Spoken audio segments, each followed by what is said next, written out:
Olá, alunos do agronegócio, aqui é o professor Tarcísio. Nós estamos trabalhando agora com a disciplina de gestão ambiental. Então, só para recapitular um pouco, nós tivemos uma aula onde nós conversamos sobre os grandes problemas ambientais no mundo e abordamos como o agronegócio tem contribuído para intensificar esses problemas. Quanto ao solo, quanto à água, quanto à poluição atmosférica, sobre a questão dos recursos de biodiversidade, né? Porque nós estamos trabalhando com transgênicos, pode ter esse risco de contaminação. Nós, também com as monoculturas, nós intensificamos a formação de grandes populações de insetos, né? De doenças, de fungos, de bactérias que atacam essas lavouras e, consequentemente, passa a se utilizar o controle químico. Então, tudo isso são impactos. Porém, eu também salientei para vocês que o agronegócio possui características capazes de promover um equilíbrio. E se o agronegócio for bem trabalhado, se forem aplicadas as técnicas corretas, nós podemos ter, a partir dessa atividade, geração de produtos, tanto produtos alimentícios como matéria-prima para a indústria, e também podemos melhorar a situação ambiental na qual nos encontramos. E existem por aí diversos programas para isso. Uma das formas que o agronegócio tem intensificado, essa forma de agir, que é uma forma de agir mais sustentável, é justamente as produções certificadas. E aí eu discuti com vocês esse conceito do que é uma certificação. Por quê? Não basta somente o agricultor ou a agroindústria fazer todo aquele procedimento com muitas regras, com muitos cuidados, inclusive investindo nisso, investindo em formação, em treinamento, em equipamento, em material de consumo, né, para poder providenciar aquela produção mais sustentável. Só que só ele pode falar isso. E o consumidor tem que acreditar nisso. Então ele precisa de uma prova. Nesse mundo da internet hoje, existe muito essa expressão, né, da prova social. Então quando uma pessoa está querendo vender um produto ou vender um serviço pela internet, o que ele faz? Ele prova. Então ele está vendendo um serviço que ele é capaz de te ensinar a fazer alguma coisa. Então ele é capaz de te ensinar a consertar uma máquina. Então ele vai lá, conserta a máquina na sua frente. Ou ele pode conseguir provas de pessoas as quais ele já ensinou a consertar aquela máquina. Então é a mesma coisa quando se fala de produção sustentável, produção orgânica, produção agroecológica. Nós precisamos provar para a pessoa, para o consumidor, para a sociedade, para a comunidade, que aquele produto realmente é seguro e ele foi produzido naquelas condições. Para isso, então, se criou esse sistema de certificação. O sistema de certificação, ele é composto por empresas que recebem uma autorização para serem certificadoras. Então elas têm que preencher um conjunto de requisitos, os quais atestam que aquele profissional ou aquelas empresas são idôneas para fazer uma auditoria. Então eles vão conferir todo o processo de produção, e eu já falei para vocês que entra aqui nos aspectos ambientais, mas também acaba entrando nos aspectos sociais, né, na segurança do trabalho. É inegável que se vai adotar, por exemplo, a ISO 14000, a 9000 já deve estar implantada, porque é a de gestão, então, consequentemente, muita coisa daqui vai emprestar para o processo de implantação da 14000. E ele vai, então, percorrer essa lista. E daí a importância de ter um processo, de ter uma norma, de ter uma regra. Porque imagina, revisando com vocês, olha lá, o produtor ou a agroindústria quer fazer uma certificação.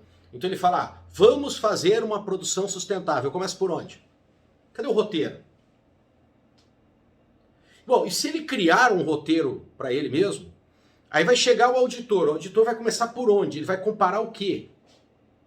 Então o que acontece? Existe um grupo de normas, que elas são mais genéricas, eu já falei para vocês que tem que ter o desenvolvimento caso a caso dentro da empresa, mas existe um conjunto de regras mais genéricos, que a empresa vai seguir e o auditor vai seguir. Então, a empresa conhece o roteiro, o auditor também conhece o roteiro.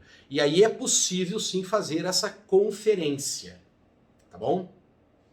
Agora, eu falei para vocês que certificação, por exemplo, de produção agrícola, certificação de produção de alimentos, não é propriamente a certificação ambiental. Nós fizemos uma separação. É evidente que na certificação alimentar nós vamos ter diversas regras ambientais. Agora, o que é a ISO 14000, que é esse conjunto de normas para fazer certificação ambiental?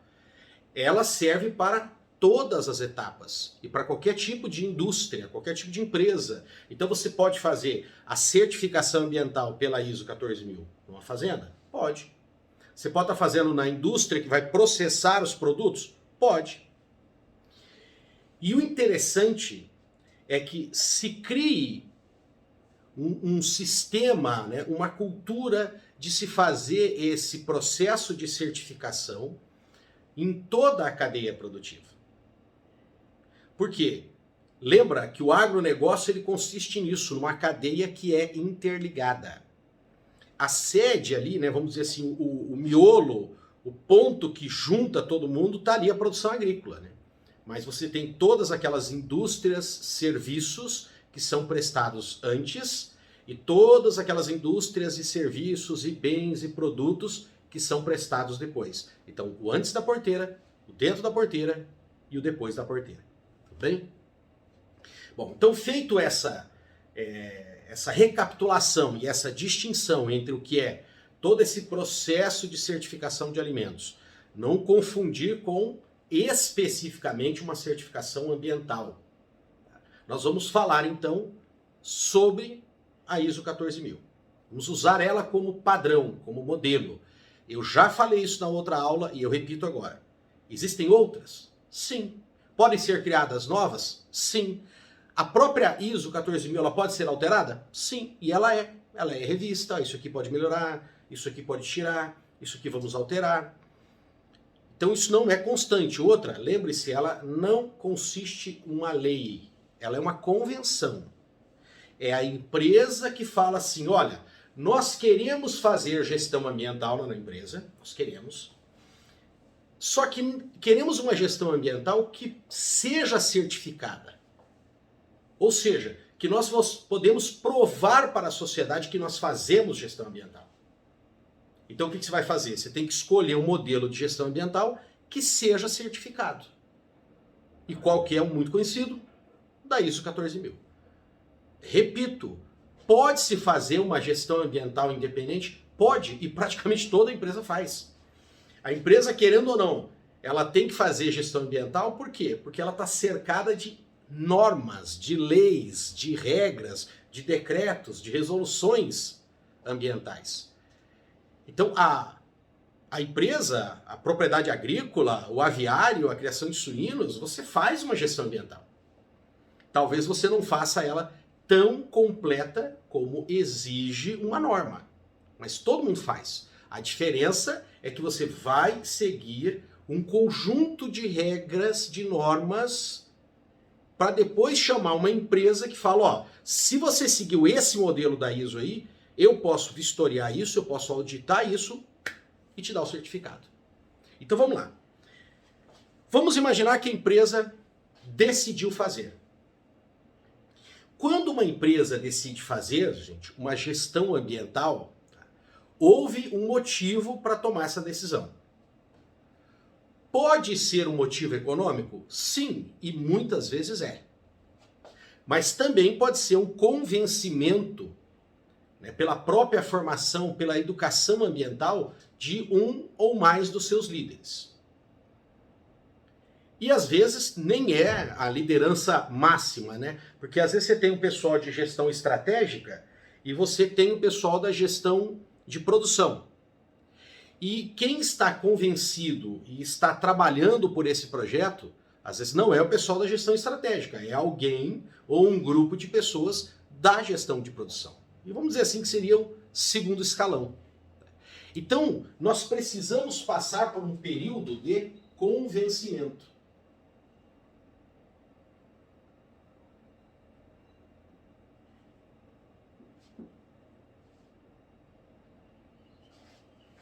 Nós precisamos passar por um período de convencimento. Então, tem que se fazer várias reuniões, tá? E esse convencimento, ele tem que ir desde a direção estratégica ao chão de fábrica. Isso é importante, tá, pessoal? Desde da direção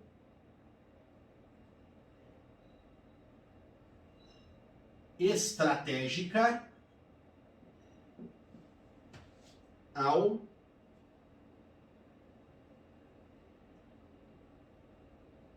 chão de fábrica ou operário.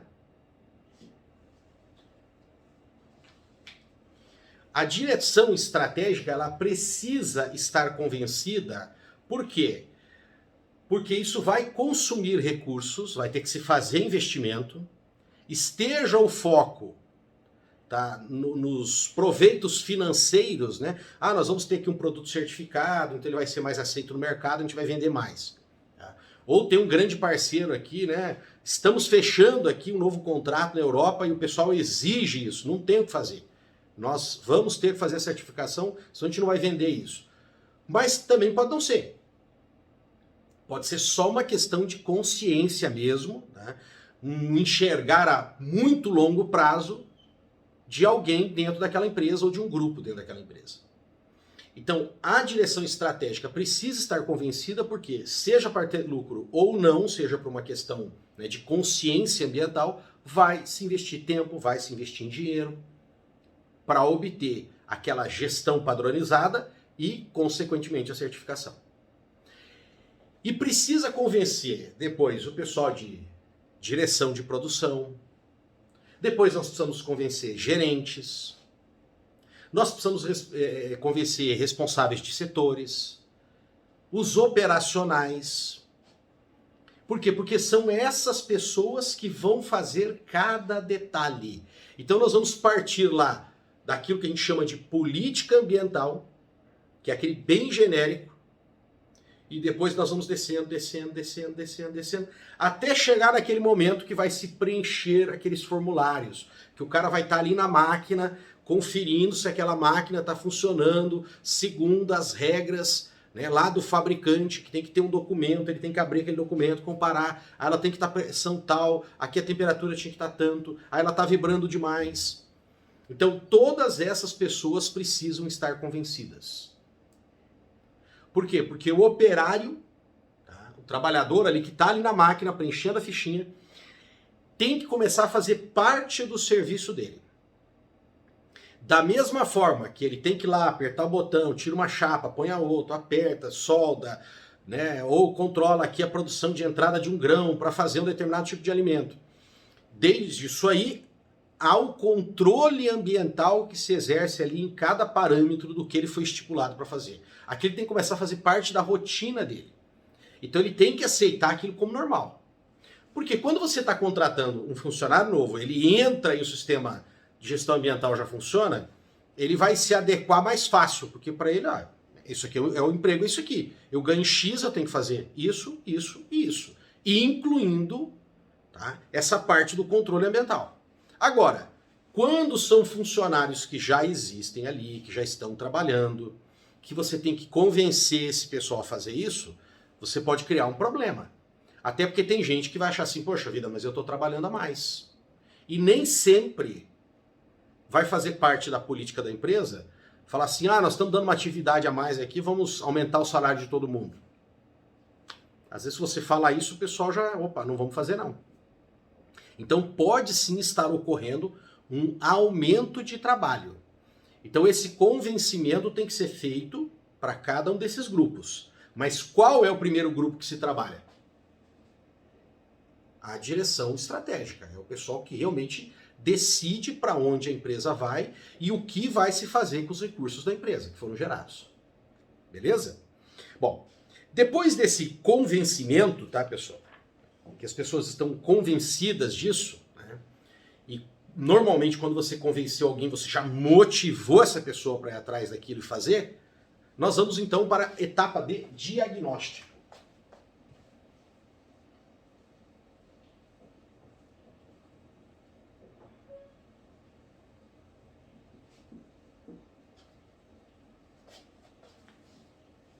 Diagnóstico. E aqui você já vai perceber uma vantagem de você estar trabalhando com um sistema já padronizado. Por quê? Porque a própria ISO já vai dar para você assim, ó, quais são os setores que você tem que levantar. O que você tem que perguntar? Como que você elabora esse questionário?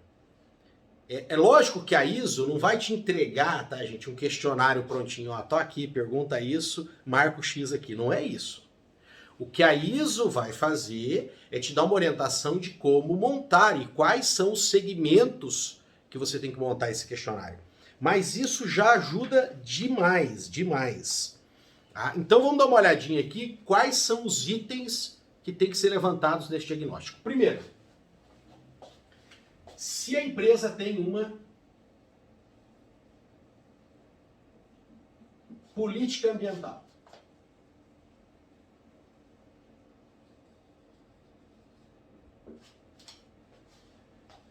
Ora, o que é a política ambiental de uma empresa?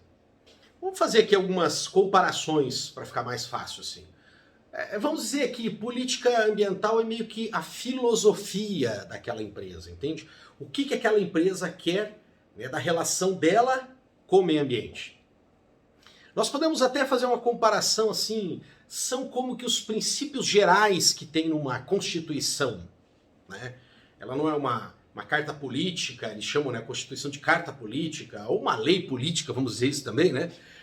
Então, é que ela tem aqueles princípios fundamentais que vão coordenar, dirigir, tá? Fazer toda aquela orientação da empresa. Então, essa parte da política ambiental é aquela parte mais genérica. Que às vezes, lá para o operário que vai preencher o formulário, às vezes ele fica, mas qual que é a importância disso? Ou tem gente que fala assim, teoria, isso não é nada, vamos criar os formulários aqui. Não é isso, gente. Então, da mesma forma que nas leis nós temos uma Constituição que tem os princípios fundamentais, e dali nós vamos criando as leis particulares, específicas, que aí falam exatamente o que tem que ser feito numa situação, na empresa também. Na gestão ambiental nós vamos precisar ter esses princípios. E esses princípios, eles vão falar, por exemplo, o que a empresa quer em relação à reciclagem? O que ela quer fazer? Então ali você vai ter uma afirmação do que a empresa quer. Que ela quer investir em reciclagem, que ela quer aprimorar a reciclagem. Em relação aos recursos naturais, se ela se utiliza de minerais, se ela se utiliza de água, se ela utiliza de energia, bom, praticamente todos vão utilizar, que ela vai colocar como princípio que aquele grupo empresarial, aquela empresa específica, ela vai buscar metodologias para produzir com mais eficiência e com menor gasto desses recursos naturais. Também a questão, lógico, da segurança, né? Da segurança. Que aquela empresa sempre vai buscar as metodologias, as tecnologias que propiciem maior segurança, para que evite acidentes ambientais e que, consequentemente, possa afetar a saúde das pessoas de alguma forma. Entenderam? Então, esses são princípios gerais, muito similar, como eu falei para vocês, a uma Constituição que um país faz para ter os seus princípios gerais. Só que aqui, no caso, é da empresa e voltado para as questões ambientais. Então, que ela vai reciclar, que ela vai querer gastar menos, que ela vai ter controles, que ela vai exercer sistematicamente esse controle, que ela vai reciclar, que ela vai reutilizar. Tudo bem? Bom, o que que você pergunta, né? O que se pergunta é, a primeira pergunta óbvia, tem alguma política? Ah, tem. Então beleza. Se tem, você vai dizer assim, e como que tá assim a educação, a disseminação dessa política? Essa política faz parte do dia a dia? Como assim faz parte do dia a dia? Veja bem, nós somos educados pelas nossas famílias, tá? E muitas vezes nós temos avós, quem ainda tem avô aí vivo, que são pessoas muito simples e religiosos, né? Vão numa igreja semanalmente e seguem uma determinada cultura moral pregado naquela igreja.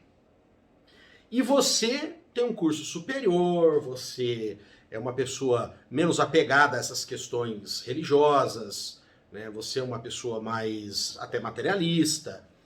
Porém, entretanto, todavia, não obstante, o seu comportamento moral ainda é influenciado por esses princípios que os seus avós passaram para os seus pais, que passaram para você.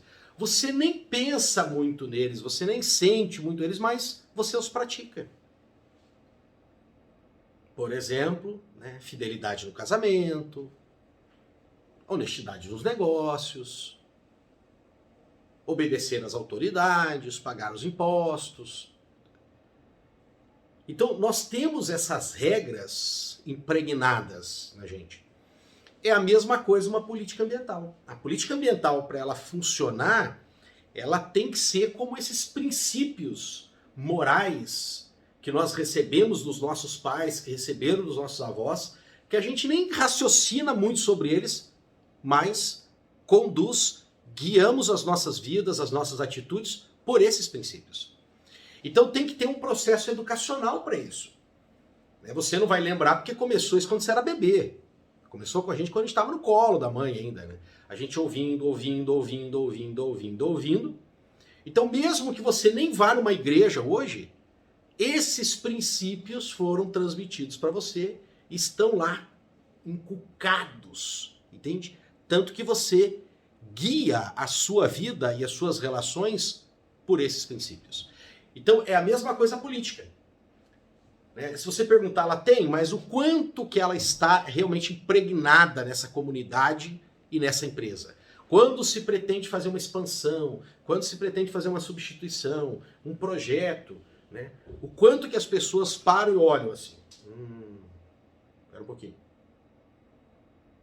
Eu estou seguindo aqueles componentes da minha política de reciclar, de reaproveitar, de consumir pouca energia, de não contaminar, de buscar sempre a tecnologia mais segura para as pessoas e para o meio ambiente. Então isso faz parte de um filtro, de uma primeira barreira antes da gente pensar nas outras coisas. E inclusive até antes de pensar no lucro da empresa. Porque isso começa a fazer parte da sua conduta, até da sua forma de raciocínio. Entenderam? Muito bem. Bom, além disso, tem alguns outros detalhes, né? Como é que você vai fazer para isso aí estar tão impregnado assim? Olha, tem que ter um documento, ele tem que estar escrito, você tem que dizer em que momento que ele entra no processo educacional. Então, vamos dizer assim, tem cartazes, mas não é só aquele cartaz que você deixa lá naquela recepção dos diretores. Que nem diretor nenhum lê aquilo também. Entende que ele fica assim só para estar bonito, para quando chega uma visita, chega lá um grande cliente, chega lá um político, um deputado, alguma coisa assim, que vai, o prefeito vai visitar a empresa, aí ele olha na parede, tá lá a secretária aqui atendendo, aí ele senta aqui e vê lá, política ambiental da empresa. Não, isso tem que estar disseminado pela empresa. Disseminado.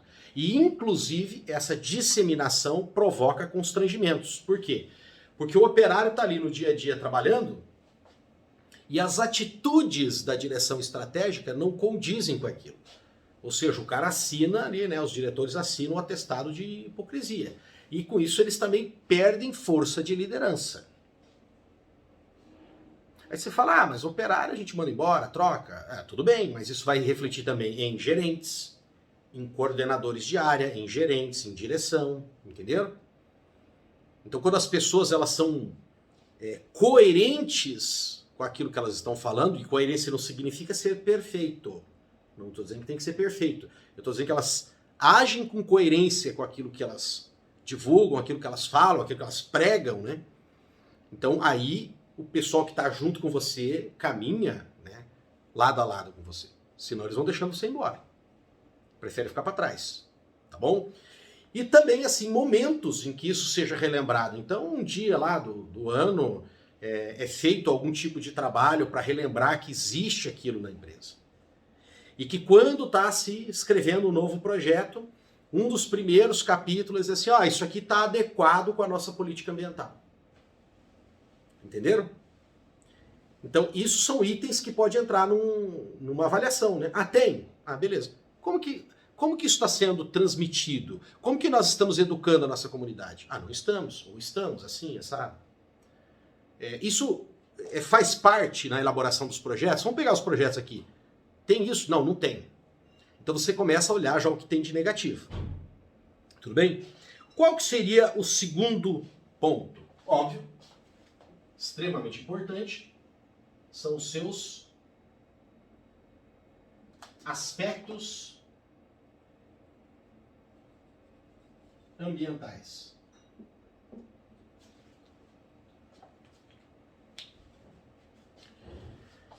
Repito, tá, gente? Aqui são componentes genéricos e é óbvio que em cada avaliação, cada empresa vai fazer o seu detalhamento. Mas quais são os aspectos ambientais? Por exemplo, tudo que aquela empresa faça que pode gerar algum tipo de contaminação. Tudo. Então ela vai fazer um checklist. Que resíduos que ela gera, se são os resíduos sólidos, se são efluentes, se é gases, fumaça, se é barulho. E ela vai dizer o quanto ela está contaminando e o que ela está fazendo para evitar aquilo. O quanto ela está contaminando e o que ela está fazendo para evitar aquilo. Por exemplo, poluição visual também, poluição de vibração, como eu citei, poluição sonora. Então, nós temos uma situação que ocorre, por exemplo, em empresas mais antigas, né? Você está saindo da cidade ali e o próprio poder público está investindo, por exemplo, na aparência da entrada da cidade, né? Porque o conforto de uma cidade, a beleza de uma cidade, ela impacta também em atrair novos moradores, novos investidores, tá? Ela impacta na qualidade de vida da pessoa. E às vezes você tem empresas que estão instaladas ali há muito tempo, que pela sua natureza do serviço, ela não fica bonita, né? Ela já não tem uma aparência estética, entende?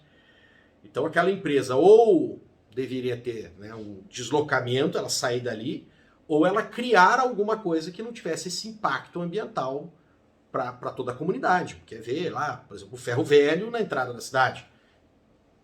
Não tem nada de errado ter atividade de ferro velho, mas pode ser tomada alguma medida para evitar, né, aquela poluição visual de você ver o material ali armazenado.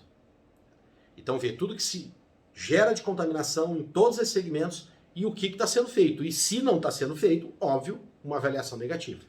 Tudo bem? Vamos lá. Outro bem importante, tá, pessoal? Os requisitos legais.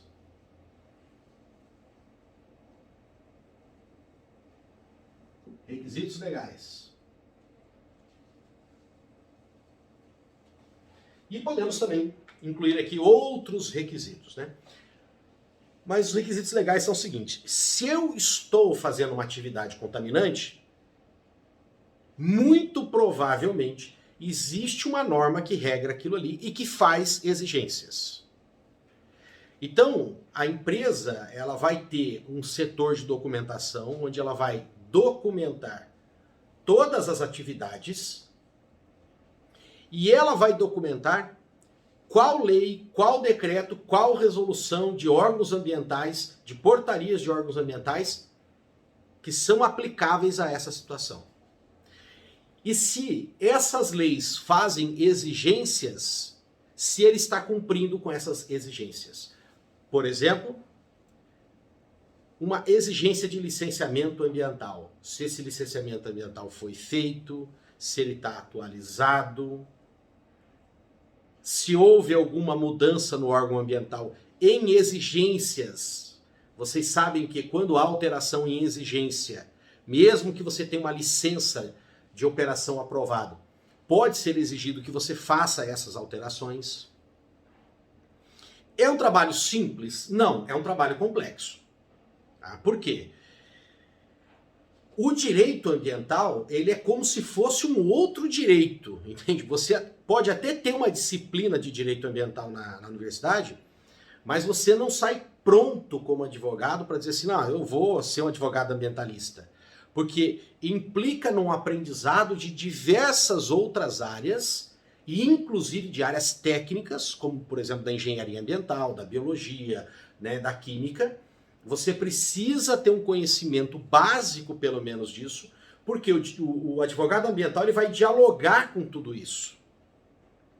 Para entender, inclusive, os termos técnicos que são utilizados quando se está falando de uma contaminação, quando se está falando de uma licença, né, prévia, de uma licença de operação, de instalação, né, quando você está falando especificamente de uma atividade econômica, o que são as fases daquela atividade econômica e aonde se encaixam ali aquelas exigências legais. Só que, então, para você ter um profissional como esse para fazer esse serviço, ficaria muito caro, a não ser que seja uma empresa super mega gigante, né, que possa ter ali um setor jurídico. Então, o que as empresas podem fazer? Normalmente, contratar um serviço externo. Então, existem escritórios que são especializados nisso, que eles não vão acompanhar uma empresa, eles vão acompanhar as regras ambientais de diversas empresas. E qual é a vantagem disso? Né? A vantagem de você ter uma orientação de um profissional da área jurídica que tenha preparo para isso também, repito, hein? Repito, eu falei para vocês que é um setor específico e que exige uma formação complementar do advogado para ele poder atuar. Ou que ele tenha muita experiência, né? Não precisa necessariamente fazer um curso de especialização. Mas o advogado tem que entrar nesse meio e leva algum tempo para ele conhecer todo esse mundo, né? A parte que é o mundo do direito ambiental. E além então dele ajudar, tá? Ter esse advogado prestando essa assessoria jurídica na implantação da gestão ambiental e, consequentemente, na certificação, ele também pode prevenir. Prevenir. Esse é um dos grandes problemas da relação empresarial, inclusive, com os consultores, né? Tanto da área jurídica, como da área de administração, da área contábil.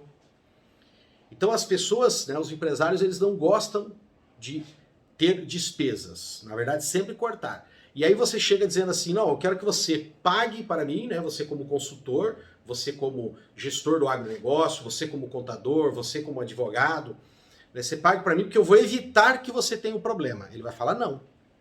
Fala que não. Eu vou gastar para um negócio que eu nem sei se eu vou precisar. Aí ele prefere fazer o quê? Deixar a coisa acontecer. Acontece que é aí que o advogado acaba ganhando muito mais. Ele vai ganhar esporadicamente, mas vai ganhar mais. Por quê? Porque vão vir as autuações e junto as multas. E aí não tem muito o que fazer. Ele vai precisar dessa representação legal. Mas o advogado aqui, quando ele está participando do processo de formação, né, de desenvolvimento da gestão ambiental e da possível certificação, ele acaba prestando dois serviços em um. Ajuda a montar esse componente, esse requisito da gestão ambiental e acaba prevenindo para que a empresa não seja multada. Tá? Bom, outra coisa que tem que se estabelecer também são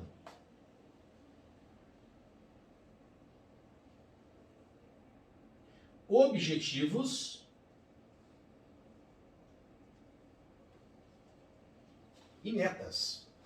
Objetivos e metas. A empresa tem isso? Não, não tem. Então já começa por aí. Se não tem, zero naquele ponto. Zero. Se ela já tem, nós vamos muito para aquela questão aqui da política ambiental. Se já tem, em que nível que isso está? Isso está na mão do quê? Dos diretores lá estratégicos? Isso está com os diretores operacionais? Isso estão com os gerentes que vão desenvolver os novos projetos? Então, esses objetivos, essas metas ambientais, eu não estou falando, tá, gente, de objetivo e meta empresarial. Ó, que nós vendemos tantos 1000 unidades, nós queremos aumentar em X%. Não é isso. Eu estou dizendo dos objetivos e metas ambientais, né? Quanto que nós queremos economizar de água, quanto que nós queremos reduzir de energia, tá? Investimentos, quanto que nós queremos investir em formação ambiental. Nós temos aqui 2, 3 engenheiros, queremos que eles façam um curso desse aqui Paraná sobre gestão de energia para diminuir custo e tal. O que nós queremos fazer para reduzir a água?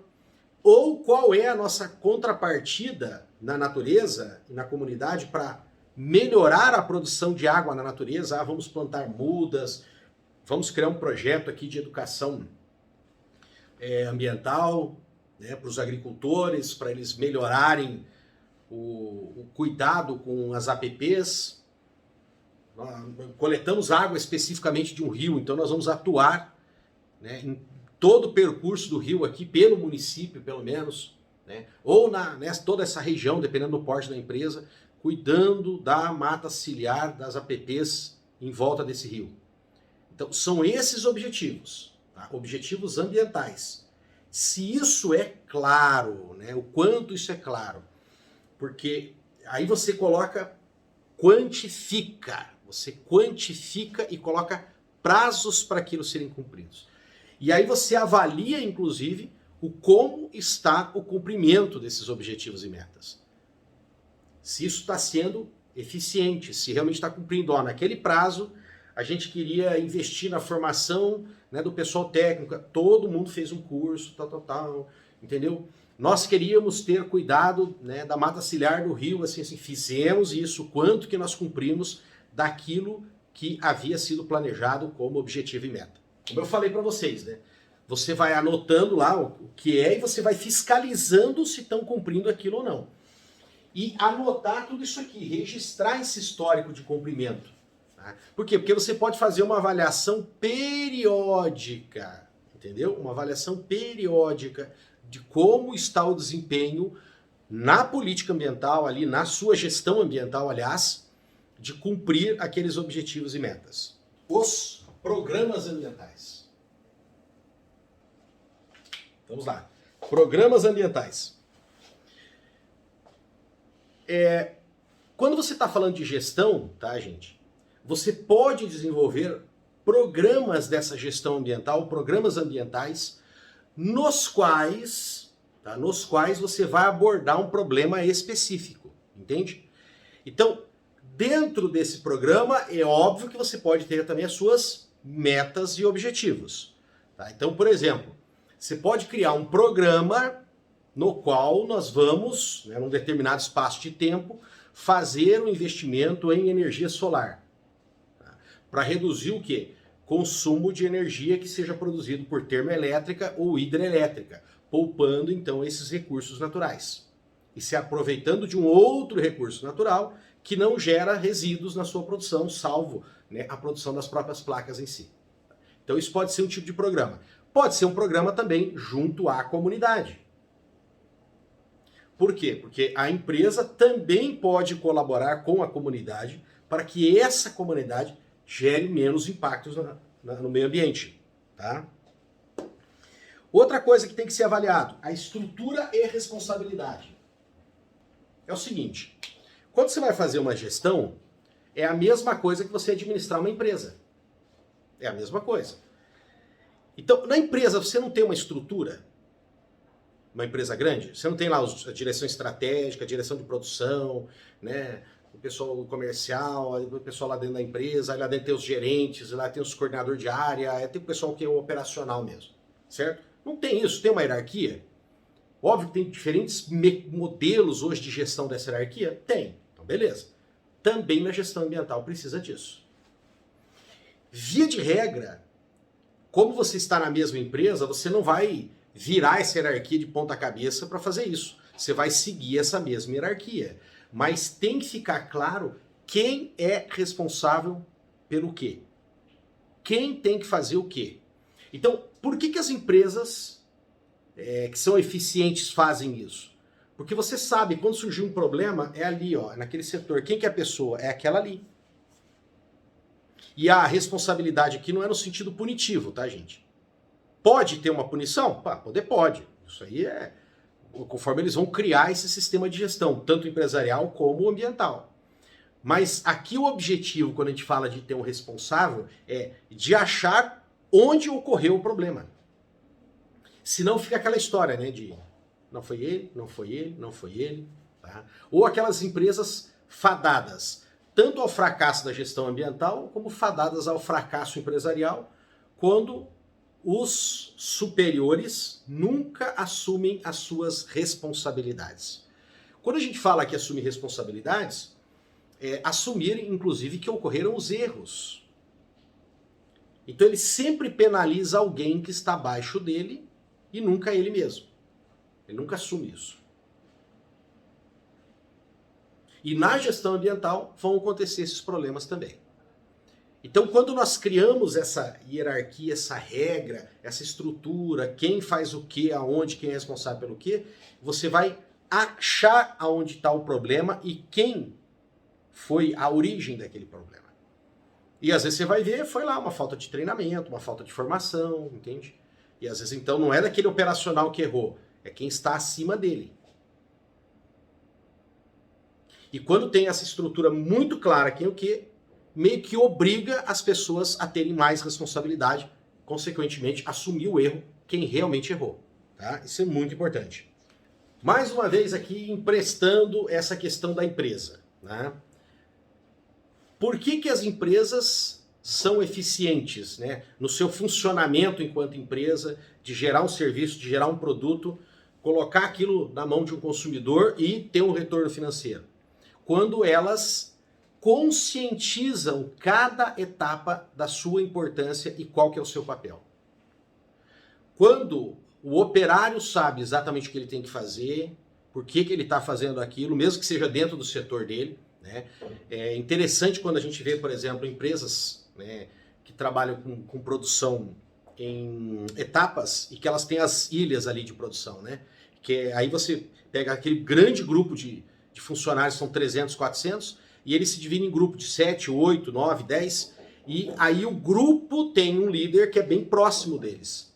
E esse grupo é responsável por produzir uma determinada etapa do equipamento, da máquina, do produto. Então, aquele grupo ali, ele pode, às vezes, né, não ter a consciência de toda a empresa, do que ela está fazendo, mas ele tem a consciência deles, que eles têm que montar tal parte do equipamento, fica pronto, então eles adquirem responsabilidade por estarem conscientes do que é o papel dele dentro do todo e o como ele pode prejudicar. E, inclusive, há empresas também que fazem esse acompanhamento, né, psicológico. Quando um membro do grupo ali não está bom, o próprio líder pode falar, ó, nós estamos com um cara ali que não está legal, ele está caindo de produção, ele está distraído, ele está lento. Então, por que acontece isso? E a pessoa, às vezes, está com um problema pessoal. Quando você faz esses ajustes, né, todo aquele grupo trabalha melhor. E quando a pessoa tem consciência do papel dele dentro do sistema de gestão ambiental, melhor ainda. Bom, para isso você tem que desenvolver o quê? Competências para as pessoas fazerem. Porque se a pessoa não tiver competências, habilidades necessárias, ele também não vai fazer bem feito. Se ele não entender muito bem o formulário, porque às vezes o cara bola um formulário, que nem planilha de Excel. Planilha de Excel é ótimo para trabalhar, eu adoro. Só que tem um problema entre a planilha que você faz e a planilha que você passa para alguém para fazer, ou alguém fez e passa para você. Inclusive, se o cara não souber muito de didática, ele não souber muito assim de estética, de layout da planilha, ela não vai ter aplicabilidade. Porque as pessoas não vão conseguir usar a sua planilha. Por mais que ela gere informações super interessantes, ótimas. mas as pessoas não vão saber usar, não vão saber preencher aquilo.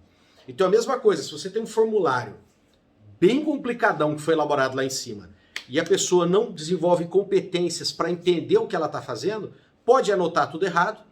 Aí esses formulários chegam na mão de quem vai consolidar, né, digitar os dados. Já vai digitar de qualquer jeito, porque ele não vai ficar corrigindo o formulário.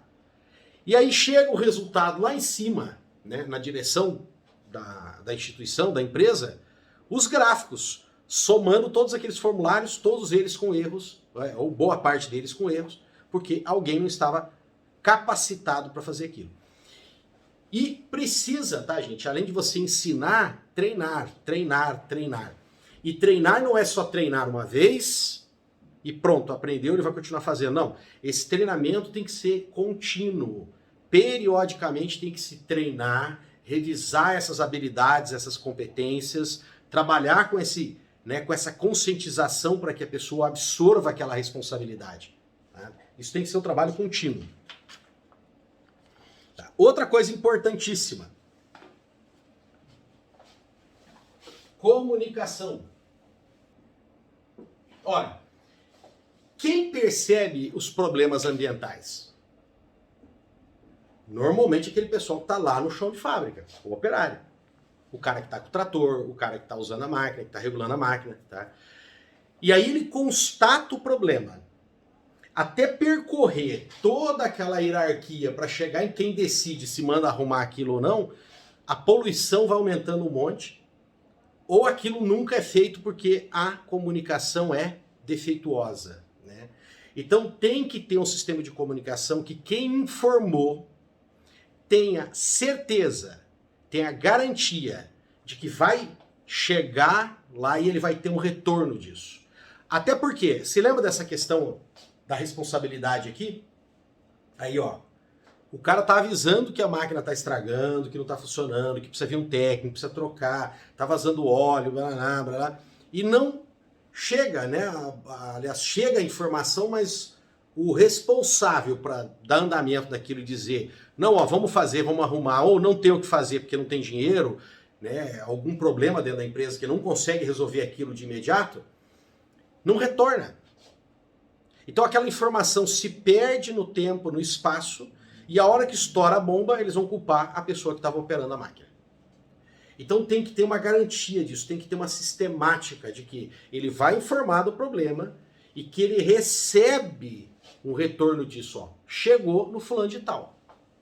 Se o fulano de tal não vai fazer alguma coisa, pronto, você já sabe agora que a responsabilidade está onde? Em quem chegou e não decidiu, né, não informou o que deveria ou poderia ser feito. Tá? Outro quesito importante, esse aqui é importantíssimo.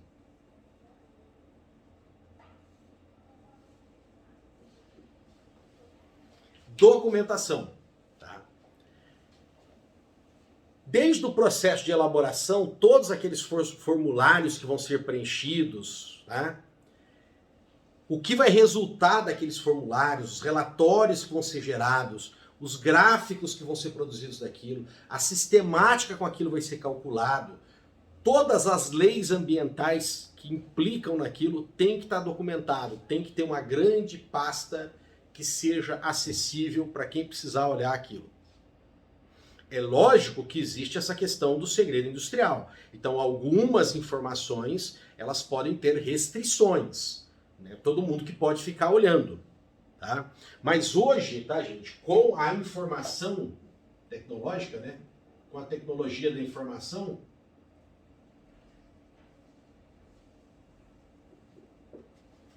isso aqui pode estar num sistema em que as pessoas possam acessar, inclusive a comunidade.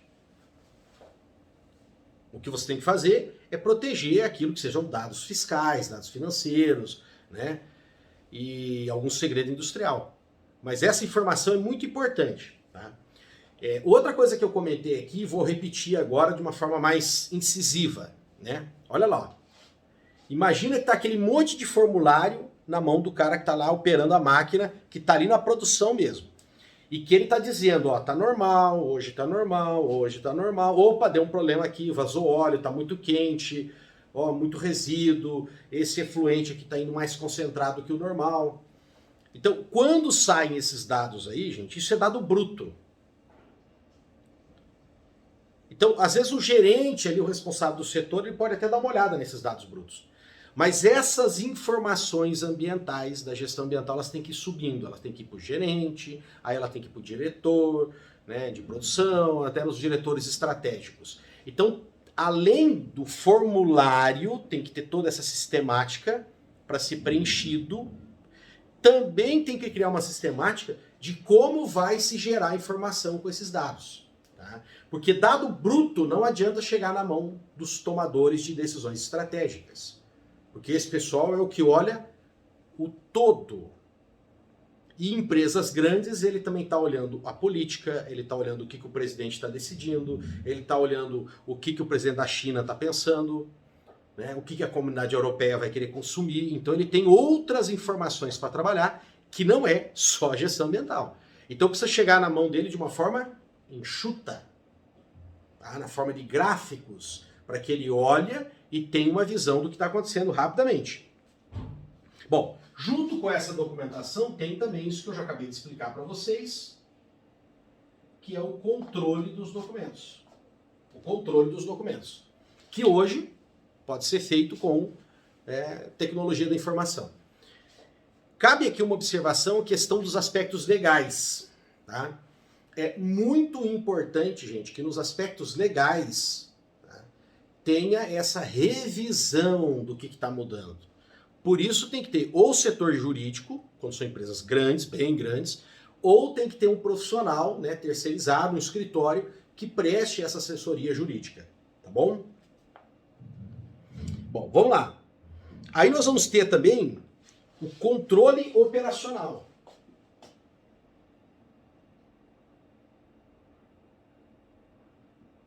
Controle operacional.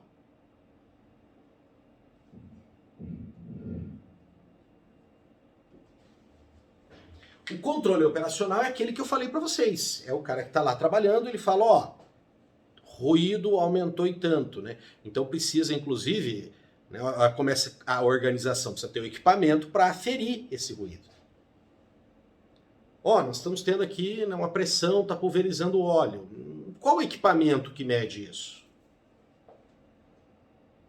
Nós precisamos medir os efluentes, nós fazemos um tratamento, tal, mas como que é feito esse tratamento? Tem um laboratório ali? Isso é enviado para fora?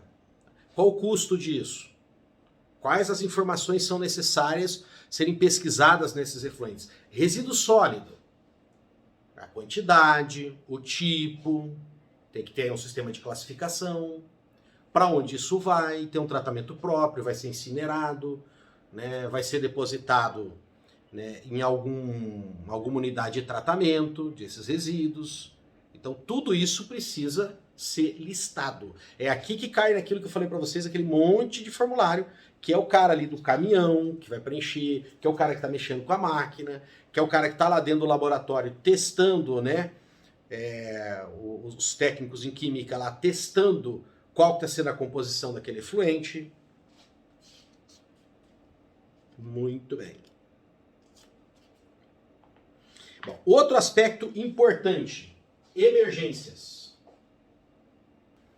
Tudo que a empresa faz na área de gestão ambiental e segurança do trabalho, tá, é para evitar que ocorra. Mas não existe nenhum sistema de gestão ambiental e nenhum sistema de segurança do trabalho que seja 100%. Uma falha pode ocorrer. E aí, evidentemente, que a empresa tem que identificar numa escala quais são os maiores riscos. E quanto maior esse risco, tá, mais ampla, né, mais profunda tem que ser o quê? As medidas emergenciais. O que a pessoa tem que fazer quando dá errado? E esse der errado pode demorar 6 meses, 1 ano, 10 anos, entende? Então esse aqui é o tipo de coisa que o cara não vai estar preparado, né, no dia a dia. Esse aqui sim ele tem que passar muito pelo quê? Pelo treinamento. Porque é justamente estar preparado para aquilo que ele não está fazendo no dia a dia. Não está tendo um derrame, né, de efluentes, não está tendo problema, não é uma máquina que pegou fogo, que você está periodicamente acostumado com aquilo. É justamente o que você não está acostumado. Então, a periodicidade de tratamento, de revisão, né? Às vezes você tem ali o material que é utilizado para combater numa emergência, né? A questão das mangueiras, do incêndio, dos extintores, né? Dos produtos químicos para, por exemplo, controlar uma queimadura, alguma coisa assim, né? As máscaras. Então, tudo isso tem que ser revisado periodicamente para saber se eles estão com o seu prazo de validade, né? Dentro do prazo de validade, se eles estão funcionando adequadamente. Se você tem um sistema, por exemplo, de portas, de comportas, que dê alguma segurança, elas têm que ser testadas periodicamente. E aí tem que ter um programa para isso, com datas, quando que vai ser testado, quem vai fazer essa verificação, tem que anotar, tem que cumprir isso, a regra mesmo. Então, como eu falei para vocês, os funcionários operacionais, eles é que vão monitorar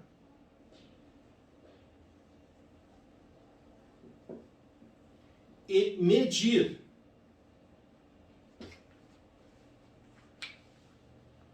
todas as interferências, todas as contaminações, os resíduos, os efluentes, os barulhos que são gerados durante a produção. Então, para isso precisa ter, como eu já falei, todos aqueles formulários e uma escala, né? Nós temos que ter uma escala para se medir.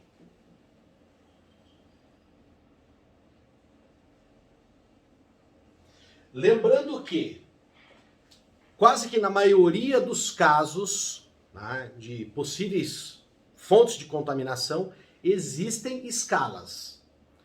Essas escalas têm algumas que são exigências nacionais, outras que são exigências internacionais. Via de regra, tá, você adota aquela que é a mais exigente. Aquela que é a mais exigente. Então, a escala que exige o menor nível de ruído, a escala que exige o menor número, né, de moléculas de contaminante X nos efluentes. Então você adota as escalas. Lembrando, então, sempre procure, porque essas escalas estão prontas, dependendo da classe de produtos que você vai estar trabalhando. Se é um ácido, se é uma molécula orgânica tóxica, né, se é um tipo de partícula que está sendo emitida, né, numa fumaça, sempre tem já alguma padronização para isso e, de preferência, se utilizar a mais rígida. Até porque depende do que você quer produzir, se você vai colocar isso no mercado externo ou não. Tá? Bom, depois disso, nós vamos ver o que não está em conformidade. O que é isso? É aquela lista de tudo que a gente planejou, que a gente queria, dos nossos objetivos e metas, e que está dando errado. Vai entrar, óbvio, nessa lista também uma possível emergência que surgiu. Tá? E tem coisas que estão fora do padrão que não são propriamente emergências. Tá? Então, você tem lá um determinado contaminante que fala assim, ele pode ir de 1 a 2% que não tem tanto risco. Tá? E aí você colocou lá nos seus objetivos, pelo equipamento que você investiu, pelo treinamento que você queria ali do pessoal, que era para ficar em 1. Então não é um caso de emergência, por quê? Porque é seguro de 1 a 2, né? Até 2%. Então ele está em 1. Aí você fala, você queria 1, mas ele está em 1,5, por exemplo. Não tem problema. Tá? Então, repetindo, tem uma escala dizendo que pode ser até 2%, que não tem risco nenhum, né? Não é perigoso aquele tipo de substância. Está 2% lá nos efluentes. Só que você colocou nos seus objetivos que você queria 1. Você queria muito melhor do que o que é permitido. Só que você ficou com 1,5. Então não está dentro de uma ilegalidade, você não rompeu com nenhuma norma, só que você rompeu com o quê? Com aquilo que você marcou como objetivo para você. Então isso é uma falha dentro do sistema de gestão ambiental. Isso vai ser notado na auditoria. Porque a auditoria ela vai pegar e fazer o seguinte, ela vai olhar essa avaliação. Então, ela também vai olhar o limite da norma que você está utilizando. Vamos imaginar que você está utilizando uma norma internacional. E lá na norma diz, tal contaminante pode ter até 2%. Então, ele vai anotar que não feriu a norma. o que recomenda aquela norma internacional, não feriu. Porém, ultrapassou o objetivo que a empresa tinha estabelecido para ela mesma. Então, isso acaba sendo o quê? Um ponto negativo na avaliação da auditoria. E se tivesse chegado acima de 2, 2,1, aí a avaliação ia ser mais negativa ainda. Porque você não só superou o seu objetivo, mas você ultrapassou o que a norma fala que é segurança. Aí deixou de cumprir a norma. Que a norma seria o que? Assim, uma exigência mínima. Entende? 2% é o quê? Tolerável. Não é que é excelente, mas é tolerável. Bom, e também já tem que se construir das não conformidades imediatamente o quê? O relatório de regularização. Quem, quando, como, quanto vai ser investido, quais são os recursos, né, os prazos, tudo certinho, o que vai ser feito para resolver essa não conformidade. E isso, inclusive, também serve quando você está apresentando esses relatórios numa auditoria. Tá?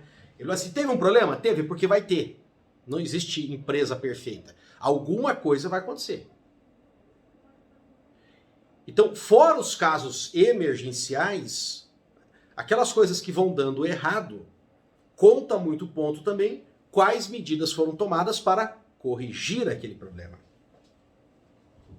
Bom, tudo deve ser registrado, como nós já falamos.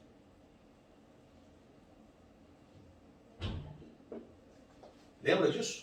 Da documentação? Faz parte dessa documentação todos esses registros. Repetindo aquele comentário, uma coisa é o registro do formulário, brutão ali, que cada um preenche no setor dele, que ele está avaliando.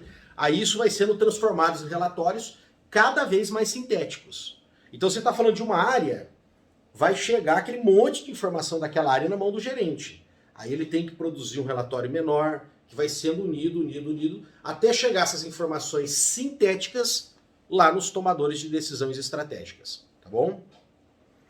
Bom, aí nós vamos então para aquilo que a gente chama de auditoria. Mas a gente pode fazer aqui uma distinção.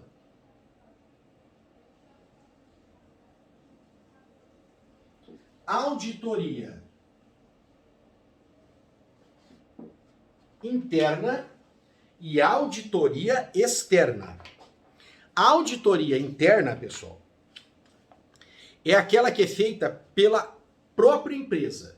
Então, a empresa tem uma comissão, ela tem uma comissão que, via de regra, né, de preferência, conhece o processo como um todo, mas ela não participa ali da gestão dos setores, daqueles controles ambientais nos setores, ela não participa, para ela manter uma certa neutralidade, e aí ela faz o pente fino. Ora, para que a auditoria interna, gente? Para que a própria empresa avalie como que ela está indo. Faz parte da norma? Faz parte. Por quê? Porque as auditorias internas, tá, desde que elas sejam críticas, evidentemente, elas têm que ser críticas, elas têm que ser bem críticas, né? É uma forma de custo barato também, né? Para fazer várias auditorias, podem ser feitas várias auditorias e constatar os problemas antes que venha o processo de certificação, que aí é feito via auditoria externa. Então, depois dessa auditoria interna, é que se faz a análise crítica. Então, olha lá. Aí nós vamos fazer análise crítica, ou seja, a gente vai pegar tudo que a auditoria interna mostrou, constatou que tem de problema, tá? O que está sendo bem feito, o que às vezes está de problema e não está sendo nem corrigido, tá? Não tem uma regularização para aquilo. E essa análise crítica começa a apontar aonde tem que ter maior interferência, às vezes maiores investimentos, né? Investir mais na formação, tá? Às vezes realmente tem que dar uns puxãozinhos de orelha, cobrar porque que aquilo está acontecendo, tá? É depois dessa fase que se vai para a auditoria externa. Então vamos dar uma paradinha aqui, tá? Por enquanto, tudo isso que nós fomos fazendo até aqui, ó, é o quê? É essa avaliação. Nós estamos avaliando o que a empresa tem ou não tem. Por quê? Porque todos esses componentes que eu fui citando para vocês, eles são componentes da gestão ambiental. Então você está olhando o que a empresa tem ou não tem já da gestão ambiental.